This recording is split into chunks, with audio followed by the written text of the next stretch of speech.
Universal logic gates NAND and nor क्या होते हैं, इक्विवेलेंट बुलियन सर्किट्स कौन से होते हैं, और डी मॉर्गन्स का लॉ क्या है, वो इस वीडियो में जानेंगे। सो let's get started.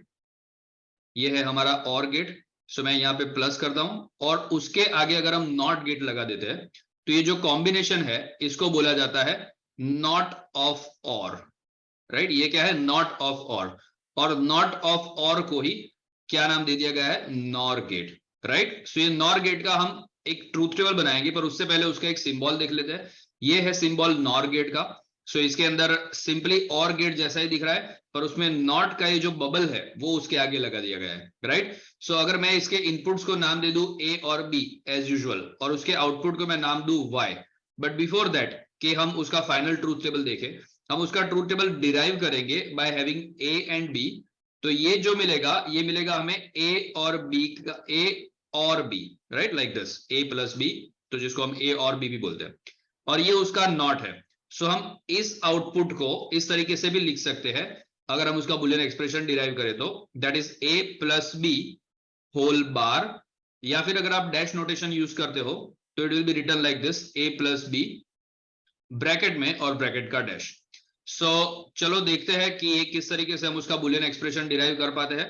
So first thing first, हम सबसे पहले a प्लस बी का बुलियन एक्सप्रेशन डिराइव करेंगे, और हम यहाँ पे उसको लिखेंगे, ट्रूथ टेबल डिराइव करेंगे, नॉट द बुलियन एक्सप्रेशन। सो अगर 0 0 है तो 0 देगा, ये कोई भी एक 1 है तो और gate is going to give us 1। ये हम ऑलरेडी देख चुके हैं।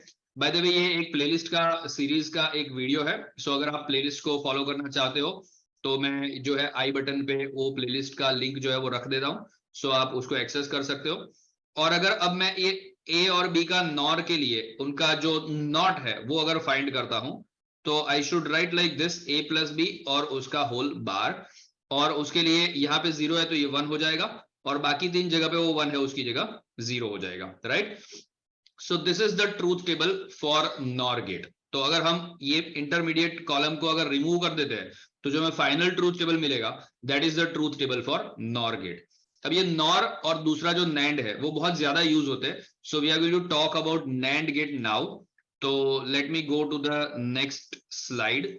हाँ, तो हमारे पास उसी तरीके से जो है वो आ चुका है नैंड गेट। तो नैंड गेट का भी कंस्ट्रक्शन बहुत ही सिमिलर ही है। हम क्या करते हैं, उसके लिए एक एंड गेट लेते हैं और उसका नॉट करते हैं, so we get NAND gate. तो एंड गेट के लिए हम डॉट यूज करते हैं। So if the inputs are A and B again, तो ये जो इंटरमीडिएट आउटपुट आएगा वो आएगा ए डॉट बी, राइट, और उसका जो फाइनल आउटपुट आएगा that will be A dot B whole बार।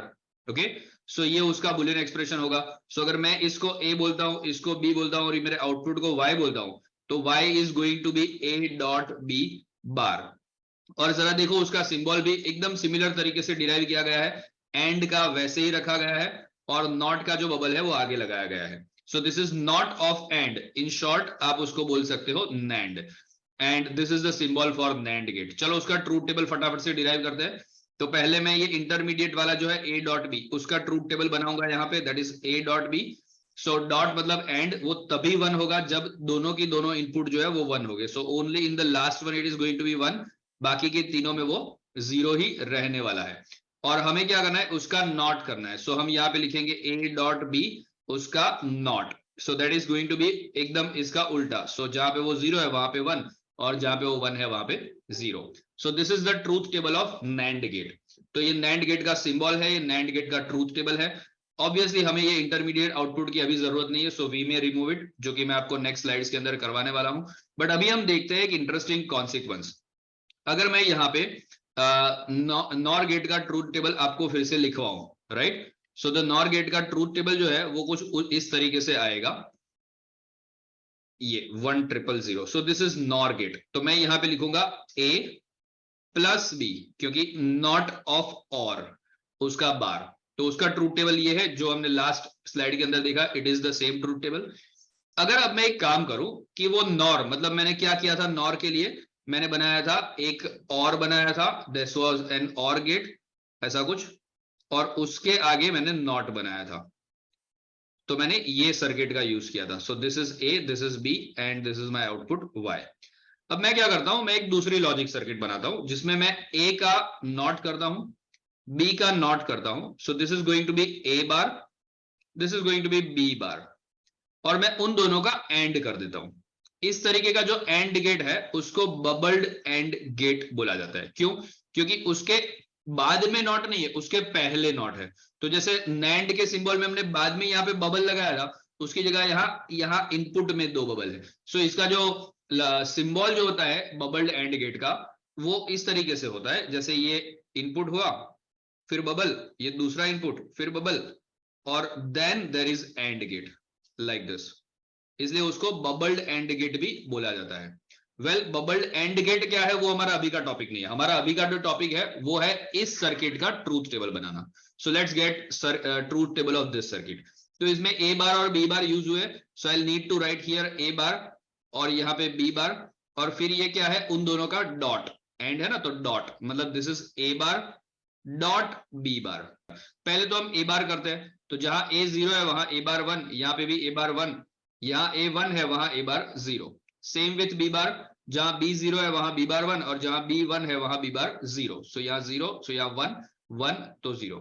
अब मुझे इन दोनों का एंड करना है, तो दोनों 1 है तो this will be 1। So A bar dot B bar का जो आउटकम आएगा that is going to be 1 in this case. Dot है मतलब एंड है, वो तभी 1 होगा जब दोनों 1 हो। तो यहाँ तो दोनों 1 नहीं है, ना ही यहाँ दोनों 1 है, ना ही यहाँ दोनों 1 है।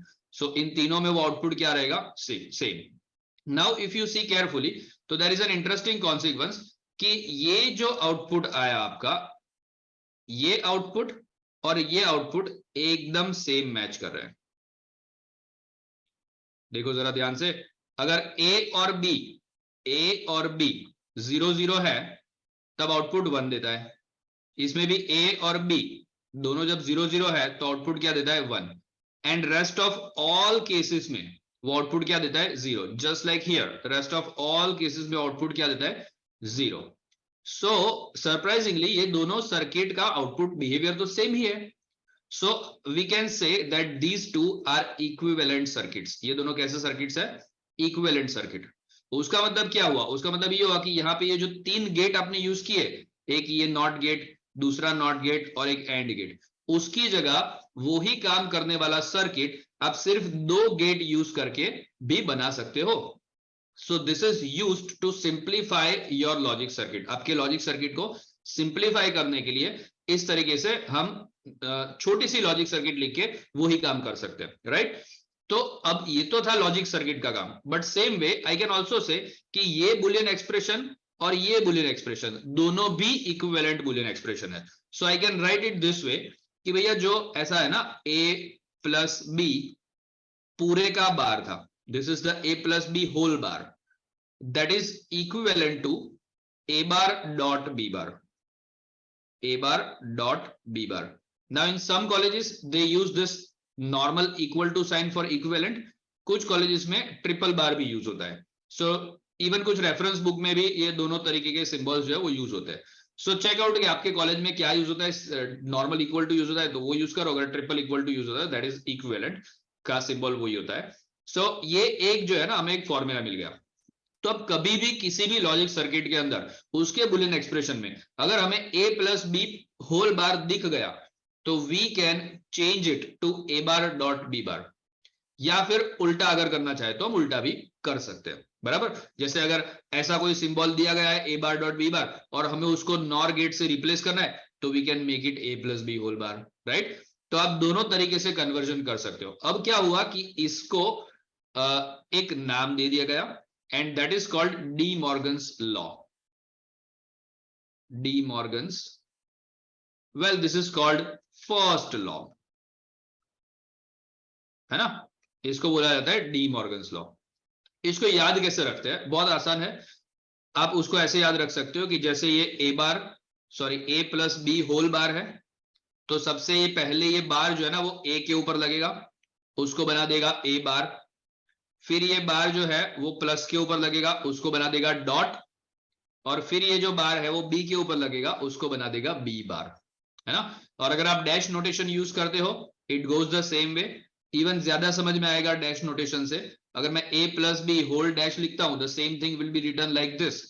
तो सबसे पहले जब ये ब्रैकेट में ओपन करूंगा तो ये जो डैश है वो सबसे पहले लगेगा ए के ऊपर, बना देगा ए का डैश, फिर ये डैश लगेगा प्लस के ऊपर, उसका बना देगा डॉट, और फिर ये डैश लगेगा बी के ऊपर, उसका बना देगा B dash. So this is how you can remember and by understanding it, right, कि इस तरीके से वो वर्क करता है. So this is the De Morgan's first law.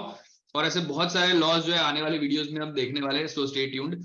और इक्विवेलेंट सर्किट का एक नेक्स्ट एग्जांपल लेने वाले हैं. So let me first erase all these things and let me go to the next picture. और नेक्स्ट पिक्चर में अगेन हमारे पास एक इक्विवेलेंट सर्किट का डायग्राम जैसा कुछ दिया हुआ है. So let's do it. Again मैं यहाँ पे जो है आपको ये जो है this is bubbled OR gate. You can easily understand कि ये क्या है, ये एक बबल्ड ऑर गेट है. तो उसका जो सिंबल है वो कुछ इस तरीके से बनाया जा सकता है, बबल्ड ऑर गेट. ये दो बबल इनपुट में है और उसके आगे क्या है, ऑर गेट है, राइट. तो ये उसका बबल्ड ऑर गेट का सिंबल है. Well it's not right now, we are not focusing on that. ये तो हमारे पास लेफ्ट साइड में नैंड गेट का ट्रूथ टेबल है. तो नैंड गेट कैसे बनता है कि भैया एक एंड गेट होता है और उसके आगे नॉट लगा दिया जाता है, so it becomes NAND gate, right. उसका सिंबल वगैरह हमने ऑलरेडी देख लिया. सो ये है उसका लॉजिक सॉरी ट्रूथ टेबल. और इसको अगर हम बुलियन एक्सप्रेशन वाइज लिखे तो ये होगा a डॉट बी और ये होगा a डॉट बी का होल बार, बराबर. Remember it is different from the previous one. Previous one वाला जो था वो अलग था, उसमें a bar dot b bar था और यहाँ पे a plus B whole bar था. यहाँ पे a dot B whole bar. So let me write here a dot B whole bar. ये है उसका ट्रूथ टेबल, बराबर. आप वेरीफाई कर सकते हो जो हमने अभी भी नैंड गेट देखा उसके साथ. अब मैं इसका ट्रूथ टेबल बनाना चाहता हूं. So this is a bar, this is b bar, and because this is or we should plus it, so it is going to be a bar plus b bar. तो again ये found करने के लिए हमें a बार और b बार भी ढूंढना पड़ेगा. So I write here a bar and b bar. So a bar is 0 0 है तो यहाँ पे आएगा a बार 1 1, a 1 1 है तो यहाँ पे a बार आएगा 0 0, b जहां 0 है वहां 1, जहां 1 है वहां 0. So this is b bar. And if I do a bar plus B bar, plus मतलब और. सो अगर मैं दोनों का और करूं, किसका, इसका और इसका, so I get a bar plus b bar. तो और तब 1 देगा जब दोनों में से एटलीस्ट एक जो है वो 1 हो. तो यहाँ तो दोनों ही 1 है, so output is going to be 1. यहाँ पे ये 1 है सो आउटपुट इज 1. यहाँ पे b बार 1 है सो आउटपुट इज 1. यहाँ पे दोनों 0 है तो output will be 0. And again if you see carefully you will find out कि इस लॉजिक सर्किट या बुलियन एक्सप्रेशन का जो आउटपुट है it is exactly the same as this one. तो अगर कोई भी दो बुलियन एक्सप्रेशन या लॉजिक सर्किट का ट्रूथ टेबल सेम आता है, that means they are equivalent circuits. You can replace one with the other, right? a bar sorry a dot b है ये लेफ्ट साइड में और उसका पूरे का बार है, and that's equals to यहाँ पे है a bar plus b bar. The same way you can also remember this कि ये जो बार है पहले a के ऊपर लगेगा, विल मेक इट a बार, फिर ये बार डॉट के ऊपर लगेगा, will make it plus, and फिर ये बार b के ऊपर लगेगा and it will make it b bar, right. तो इस तरीके से ये जो है that is D Morgan's second law. तो ये उसका नाम दे दिया कि भाई D Morgan's first law and D Morgan's second law, right. कैसे अप्लाई होता है वो मैंने आपको बता दिया. यू कैन जब भी कोई भी सर्किट के बुलियन एक्सप्रेशन में आपको a डॉट बी बार दिखे तो आप उसको a बार प्लस b बार कर सकते हो, या फिर अगर a बार प्लस b बार दिखे तो उसको a डॉट b का होल बार भी लिख सकते हो. या फिर अगर आप डैश नोटेशन यूज करते हो तो you can write it this way, a dot b the whole dash, और ये डैश सबसे पहले जब हम ब्रैकेट ओपन करेंगे तो a के ऊपर लगेगा and it will make it a dash, फिर ये डैश डॉट के ऊपर लगेगा उसको बना देगा प्लस, और फिर ये डैश b के ऊपर लगेगा उसको बना देगा b डैश.